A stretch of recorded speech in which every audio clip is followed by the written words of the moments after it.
Okay, so this car was super hard to find. This is the GT variant, a little bit more horsepower.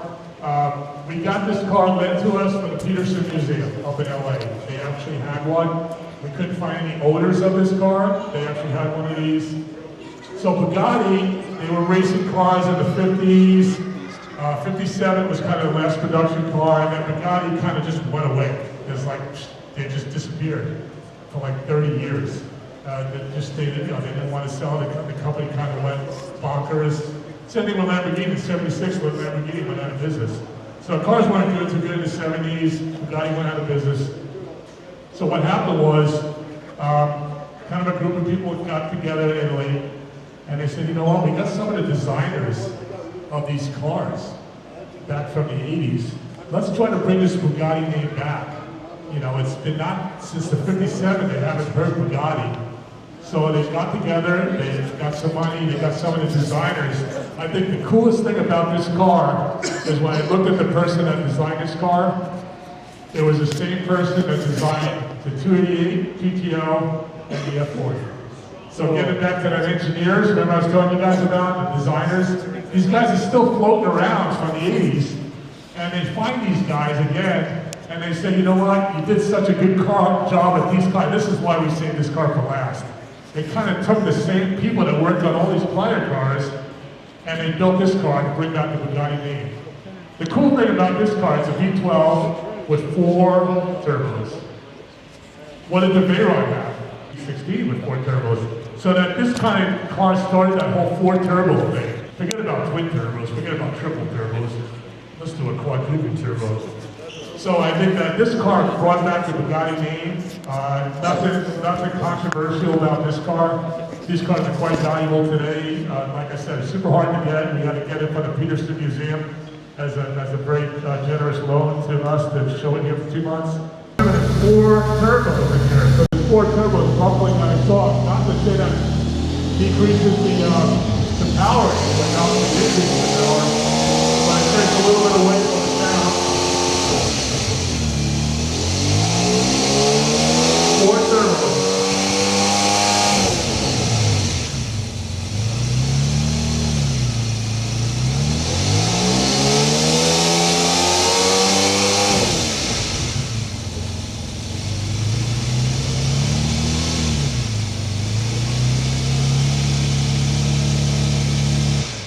Very good, thank you for doing that. We actually got special permission to start this car. He's the only one that's allowed to do that. Let me see. Okay, so take a look at the car. I know there's some aerodynamics on the car. I mean, I'll be honest, I know some of these things flip up. There's stuff going on here. And this car is exactly what they promised. Nothing like the XJ220 is exactly what they said they're going to promise to the car. You can kind of see the special hood here, carbon fiber. Again, the same designers of the GT and the F40, which is pretty amazing that those guys all got together again many years later to bring the Bugatti name back. Okay, let's start with the questions. Yeah, right here.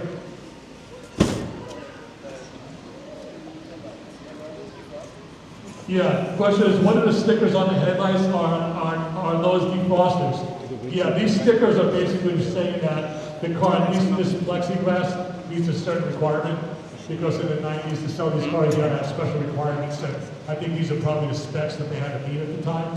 I don't know exactly the details of that, but yeah, this is definitely defrosted. You see those wires in there? That kind of connects with the air, and it's powered to defrost. But sometimes the moisture gets inside there, just like a rear view mirror or rear view window, they put little wire defrosters there. Good question. Yeah, right there. Where was it manufactured, and are the Bugattis today still manufactured in the same place? Yeah, the Bugattis still manufactured in the same place as they were back then. I don't know the answer to that question. I'm guessing that they probably have a much more modern factory when this thing came out, because they were just starting out. I think if we could maybe Google that to see what we could find on that. I don't know the answer to that, but my guess is they probably started in a small place that they had available. Italy or France? In Italy, I think in Italy probably, because that's where all those designers were from the F40, the Ferrari guys. So I'm guessing it was probably somewhere in Italy. I could be wrong about that. You guys maybe can check me on that. But I'm guessing that it was started in the factory, it probably doesn't exist anymore, or something else, and then because now they couldn't use such a small factory nowadays unless they use the same land. I don't know, but they would obviously have to use a whole different facility to build the Veyron and the Chiron and the whole line. Good question. Yeah, right there. I was just looking at the car that's on the back of it, there's like plenty of luggage space. Like, do you think Ferraris, like overall, like over the years have virtually luggage space? Yeah, question about luggage space. Obviously, I don't see any area, as you pointed out, to put luggage in this car, where we actually show the F40 and the F50 actually have luggage space. I think Ferrari, they're very into making the car usable. They want to make sure you can drive it, you can put luggage in it, you can have the air conditioning in it. I think Ferrari, more than any other manufacturer, probably they weren't thinking that at all about this car, obviously. But I think even though the Ferrari designer is involved in it, it's kind of funny. I think they probably got some direction from the higher end, like, you know, I just do performance that should get enough luggage and all that stuff. Good question. Yeah, let me get some guys on here. Yeah, you, right? Just going back to my earlier question, between the E110 and the F50, and if the F50 had V12, what do you think would drive that? Yeah, which one would be better between if this car had the V12 in it, that car as it is now, and the F50, which would be a more usable car today? I would have to say this car, the Bugatti, because it's got low end torque. It's got the 4 turbos. When you want on the street, you want the low end torque.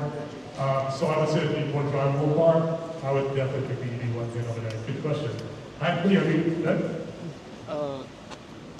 Do you know why it has the 2 separate gas tanks, and do many other cars do that? Yeah, the question is about the 2 separate gas tanks, and do any other cars do that? Actually, the F40 does that. Oh. The reason they do that is for balance. Okay. You can't really put the gas tank in the middle of the car because there's no room for that, and to put it on just on one side, so they put it on both sides for balance. The F40 actually has a little siphon between the 2 tanks. I'm sure this is the same way, given it was the same designer. He probably used that same technique from the F40. But yeah, real good question, mainly for balance. Okay. Yeah, right here. Would you think that this is a car that pretty much inspired Bugatti for the engineering of like more of the newer models and racing and those? Yeah, absolutely. Is this the car that kind of inspired Bugatti? Again, Bugatti was kind of unheard of in 1957. They resurrected the name of this car. V12, 4 turbos. Look at the new Veyron, 4 turbos, right? Chiron 4 turbos, and the Poland, I think, probably has 4. They kind of stuck with that 4 turbo because they were the first to do it. So absolutely, I would think this car definitely inspired all the Bugattis from this point on. This is a very significant car in that regard. Good question. Yeah, back here? So this switch, I've never seen anything like it. Do you have any idea how far it's going? Yeah, question on this windshield wiper. It kind of looks like a robot arm. And would you be able to get something like this today? You know, my guess is, like I said earlier, because this is a hollow car from Bugatti, that you might say, usually what the manufacturers do is you order the windshield wiper. And they say, when we get 10 orders in, we'll make it for you. So you wait about 30 years, and then you get the windshield wiper. That happened to me on the F50, I get a part. My guess is, I doubt this exists. You probably have to make it. And, you know, looking at it now, it doesn't look like it would be that hard to make. Usually what people do is and I've had this experience, I was missing a part on my F50. I try to find another F50 from a friend, take the part off, take pictures of it, and then find somebody to try to make it. I think that's how they do something like this. Yeah, you can always make it if you have enough time and money, but I doubt you buy it from them. Yeah, it'd be pretty difficult. Yeah, right here. I've actually driven any Bugattis myself. That's a good story to lead me up to. So when the Veyron came out, it was at Symbolic Motors. They said, "Bill, you need to check out this Veyron. This is like an unbelievable car. It's like a fast car." I said, "I've been in fast cars before." He said, "You need to check out this Veyron." So I go to there, Symbolic, and they says, "You know, let's take it out for a ride." I said, "Oh, cool. I've never driven one of these things before." The car was so smooth, it felt like a Mercedes, right?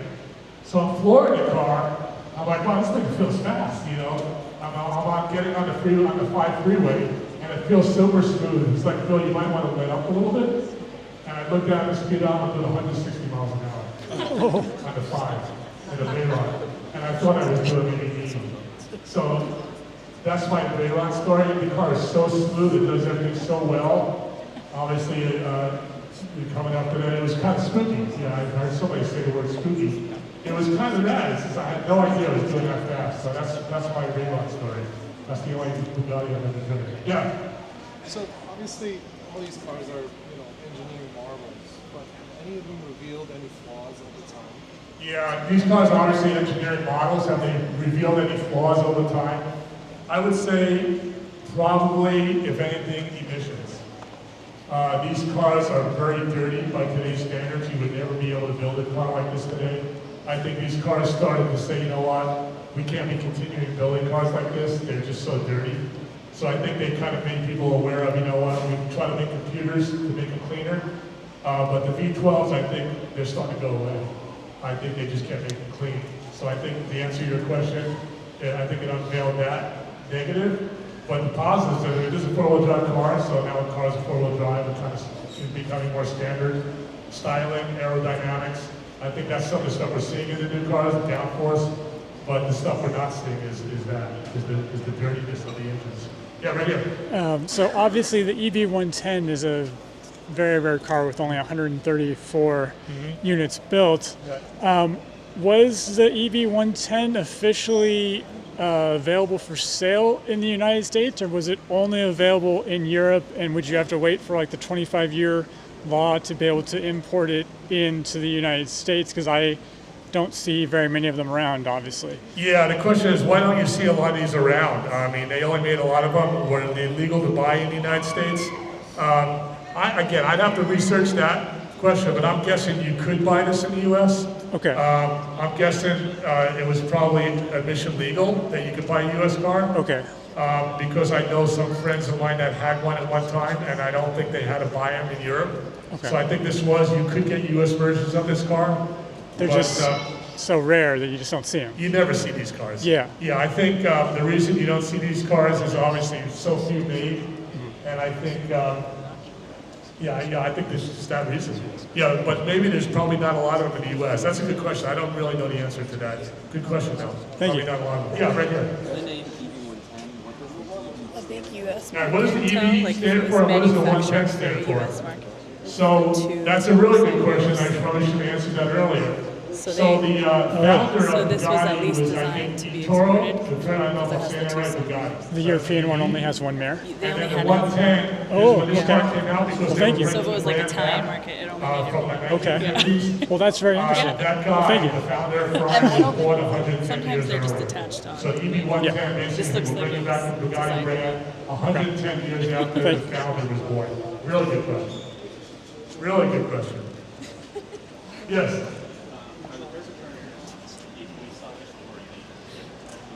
Yeah, the turbochargers are equally sized or in different sizes. You know, the only time I know that they built different sized turbo cars was in the 959, where they did sequential turbo, the small turbo, and a bigger turbo. Small turbo, so it spins up fast with low turbo lag, and then the two turbos.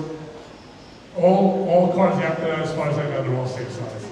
I don't know how you would sequentially do 4 turbos. It would be quite sophisticated. You try to get a computer to help you do that.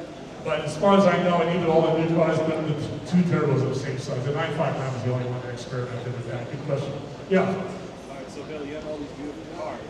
So if the answer is no, or if the answer is yes, I'd like to hear that. If the answer is no, why don't you own a Bugatti? Yeah, the question is, why don't I own the EB110 Bugatti? And I have all these other cars. I think I kind of, when I was collecting cars, I kind of had to say, you know what, I need to just focus on some manufacturers.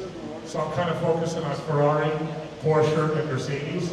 I'm kind of not really going down the McLaren or the Bugatti route, mainly because I'm trying to do the best I can with that. If I try to get these, then I have to try to find a McLaren F1, you know, then it gets really complicated because we couldn't even get one to show in the museum. How am I going to find one? But I think it's simply that. Just focus on what I think are the 3 gas Ferrari. And those 3 people race. Mercedes races, Ferrari races, and then Porsche races. So I'm also going that, and that those are the racing companies, and they make cars that you can take on the track. Not so much, you know, these guys don't race.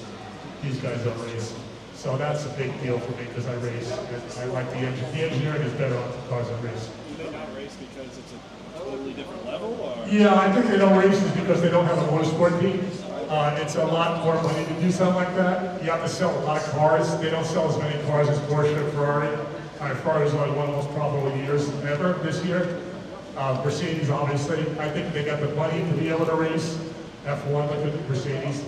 I think these companies are just too small to do well in racing.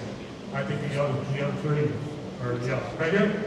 What's like the difference between a regular EB110 and Yeah, the difference between the GT and the regular one is mainly the horsepower. They had more boost and pressure. There's some other little details, but it was mainly a big horsepower difference. I think it was like in the 5. What is this one actually? What's the horsepower on that? It's at the 600. This one. Oh, this is 553. You know what? I think there was actually even more than that, but I think it's primarily horsepower is the difference between the cars. That's the number one thing people carry out. And also top speed. The GT had a higher top speed because of more horsepower. Yes. So, like, a lot of these cars are Italian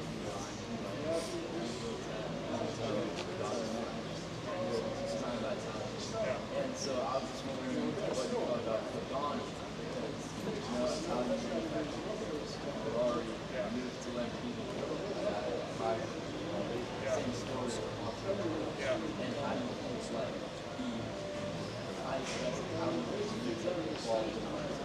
Yeah. The question is, you know, these cars are mainly, you're seeing Italians involved in the design of these cars.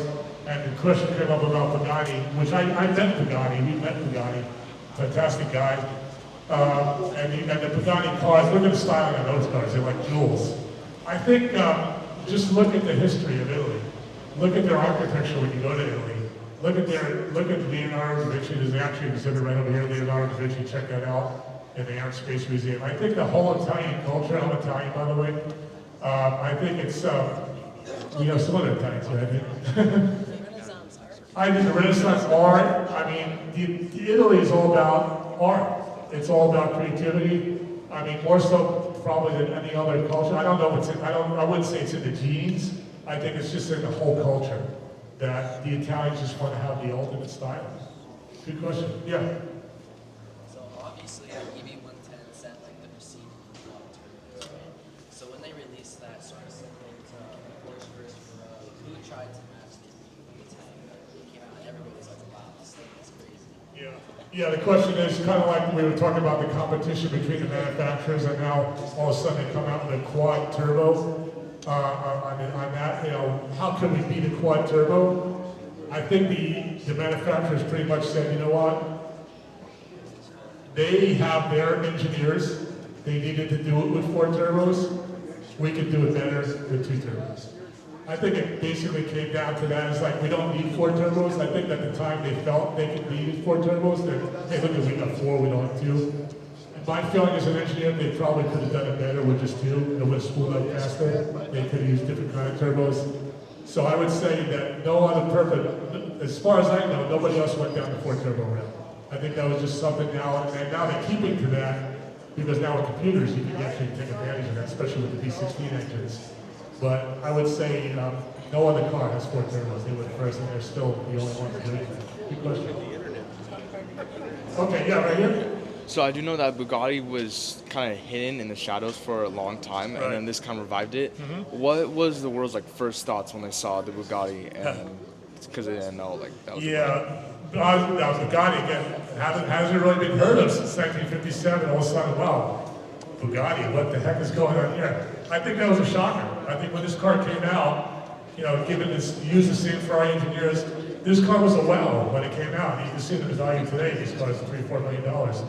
I think it was kind of like, hey, Bugatti's back and we're back for good. And this is our car that's going to do it. And now Bugatti went down for a long time. This is in the 90s. They didn't hear about Bugatti. And then it was resurrected again in the Veyron. So I think there's always that thing, you know, Bugatti doesn't really race, so they kind of go down and they come back up. But I think this car was a wow when it came out, for sure. I mean, nowadays you look at it, it's kind of squarish, it's not really organic. But it was different when it came out, and I think the fact that you see that V12 with the 4 turbos, that was a wow, for sure, when it came out. Yeah, right here. So there's mostly turbo cars and there's not very much NA cars on the floor here. So do you usually prefer turbo cars over naturally aspirated, or is it just what you tend to have or whatever's processed?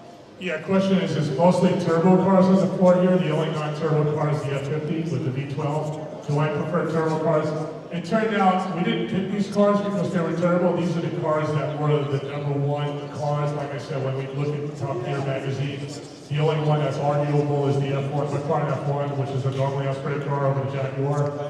But I would say that I prefer normally aspirated cars. I like what Barry did with the T50. I like the throttle response is very fast on a normally aspirated car because they're turbo cars. So I would be a fan of a normally aspirated car with turbo car. Do you like electric cars because their response is so much? Do I like electric cars because their response is so much better? Yes. There's no doubt that it's an electric car, but an electric car also loses a lot in terms of the charm, all the things we're talking about here, the mechanicals, the Apple Watch versus the Rolex watch. But yeah, the Apple Watch does everything better than my Rolex, but the Rolex is more valuable because it's got the charm. Good question. All right, let's. We got a winner selected here because I want to get to the grand prize. I definitely want to have you guys participate in that. Let me go grab the bottles. They said there's so many good questions that I have a hard time selecting. You know what? You guys are in luck because I got 5 models here. So we actually can give out 5 models here. 3 silver ones and 2 yellow ones. So we got the silver one again, the original Hot Wheel cars. The silver ones actually match exactly the one we have here, which is kind of cool. The yellow ones don't, but yeah, it's a perfect match. Okay, so we're going to give out, in this case, we're going to give out 5 rewards for best questions, and you guys can pick 5 people.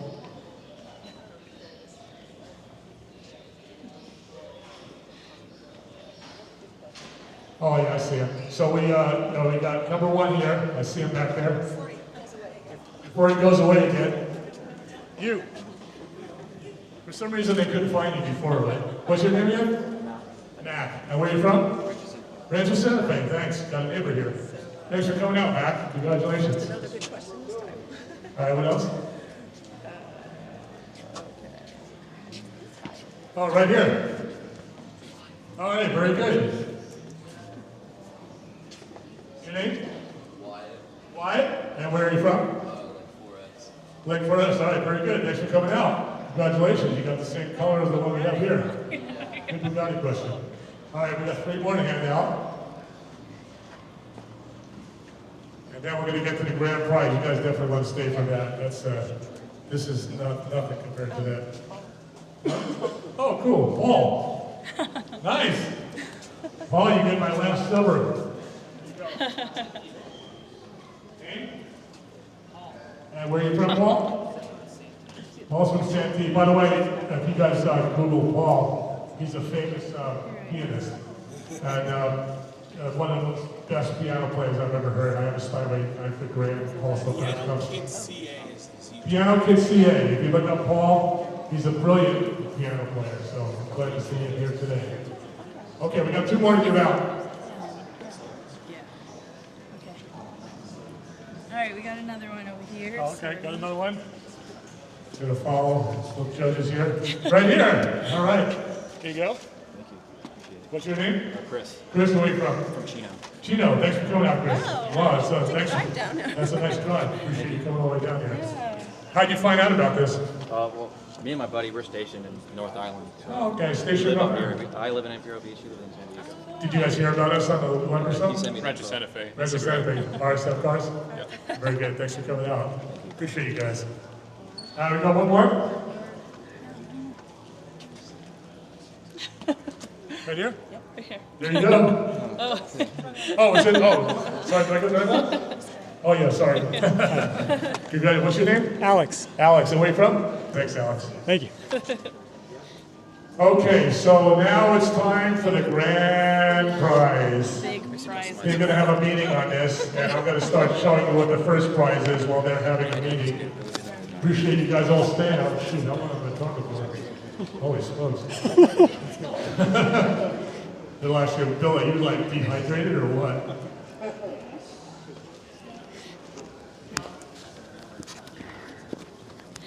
Okay. This is going to be the grand prize. This is from my own personal collection. Okay, let me just unwrap this so you can kind of see what it is.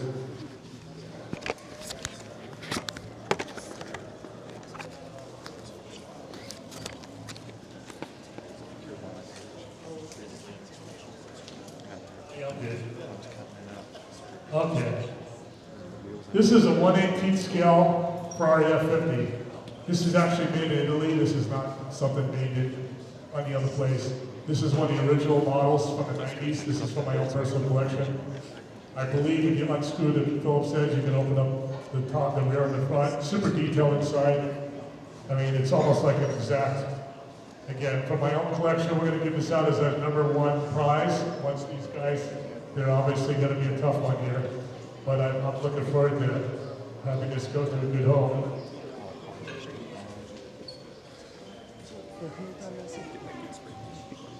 And then we got the other 2 prizes, and I'm not sharing either, so stick around for that. Yeah. Yeah, what type of engineer am I and what kind of projects have I worked on? I'm an electrical engineer from a Bachelor of Science and Master of Science, MIT. And I worked on, did all the electronics for the F-22 fighter jet. I designed the math, I specialize in math. And I designed all the waveforms and the frequency hopping and the spread spectrum communication system for the F-22. That's my specialty. Also the Comanche helicopter. I did that. And now I consult kind of on that now. Now, today I'm a system architect. I do all the Nissan Virtual Academy websites. Infinity, Suzuki, I do big websites, behind the scene colleges. I have a big team of over 35 people that work for me now. So I'm still a system architect, but in a different way. But still using my math skills. You did. Good question, appreciate that. Yeah. How did I get this? Yeah, this was actually gifted to me. And I guess I can't tell the person, I don't even know if that person's still around anymore, but this was given to me by somebody a long time ago.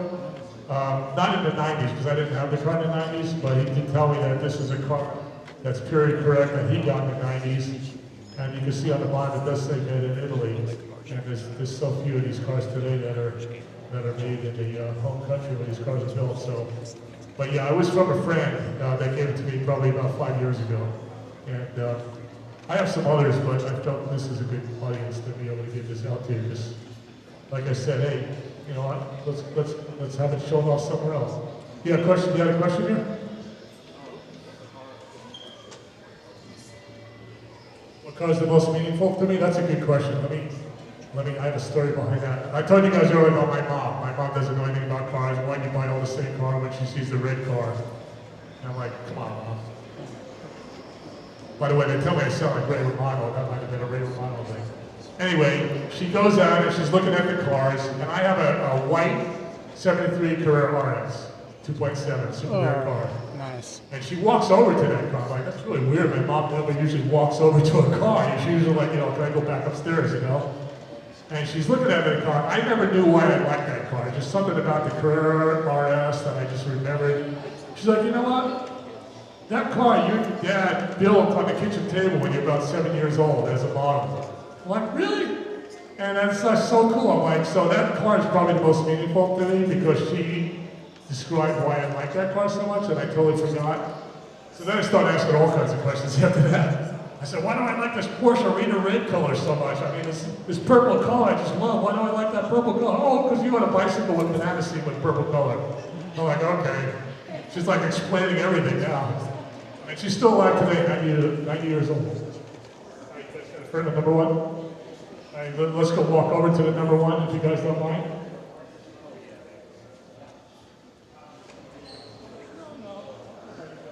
We're gonna keep it unbiased. I'm gonna let them decide who's the number 1.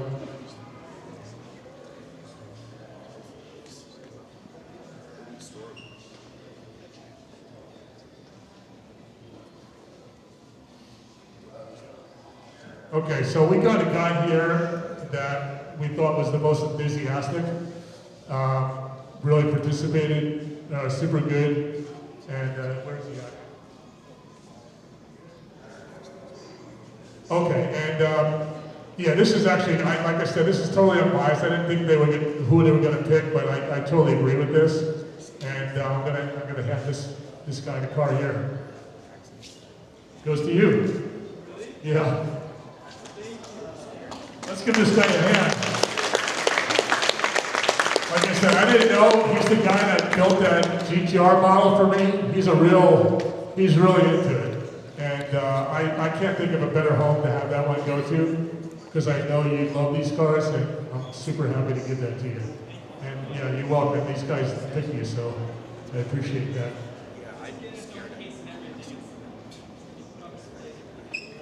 Okay, he says it's going to get its own case. It's going to be put on display, and he loves it. So I think we got a good home for that one. Okay, actually, I want to get the book next. Okay, this is an unopened Ferrari F40 book that somebody gave me. I understand this is the best F40 book ever written on the F40. I think it's over 300 pages. Super detailed pictures in it. I think you can find these things on eBay or something, but they're a super good book. I actually have another one that I did open. This one's unopened, and I have to agree, this is probably the best F40 book ever written on that car. So let's see who this is going to.